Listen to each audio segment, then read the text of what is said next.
I have this cake pan that I got from the Dollar Tree, and I want to say it's about 8 inches in diameter.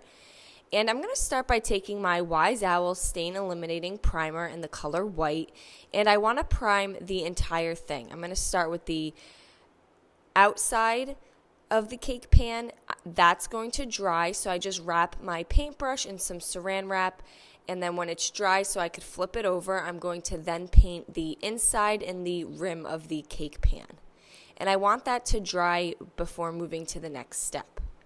I have the color Dried Thyme, and I'm going to do the same thing with the color. I'm going to paint on top of the primer, and this time I started on the inside of the pan, allowed that to dry, and then moved to the outside of the pan. And again, the primer is what's going to help the paint adhere to the metal, so that step is important. Once dry, I took a piece of sandpaper, and I'm just going to give it a very light sanding. I do not want to go down to the metal, but this just softens the paint a little bit, gets rid of any of the brush marks, and this is what we have so far. It smooths it out.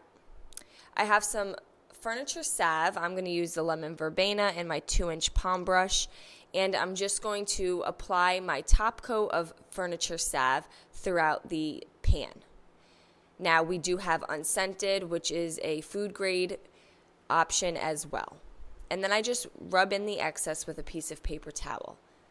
Next, I have some jus in this tin pot. I got this from Target for $1. I've also seen them at Dollar Tree. And I'm going to wrap jus around the entire pot. I'm just using some hot glue to adhere it. And as I wrap the jus around the outside, I will add some of the hot glue. And I went around until the entire thing was covered. When I was at the end, I just took a pair of scissors, cut off the excess jus, and this is what we have so far. I found these burlap trim stickers from Hobby Lobby. They were in the sticker section, and they're just pieces of burlap cut into different designs. And I did have to use 2 packs to get the same design. And I'm going to glue them around the outside of the cake pan.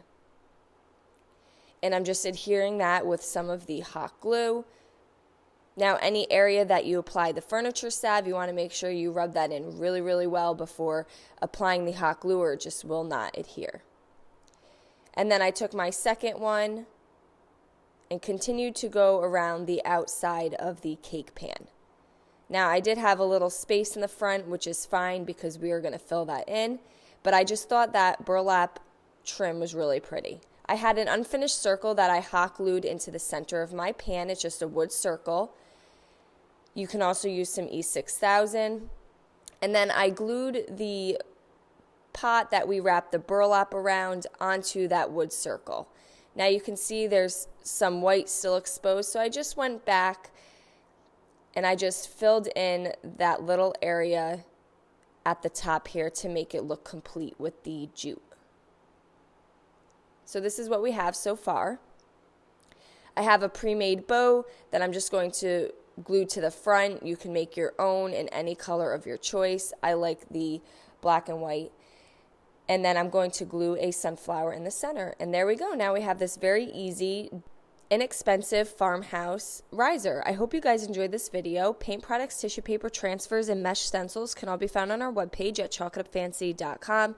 And don't forget, you can also check out other tutorials on our webpage as well. Have a great day.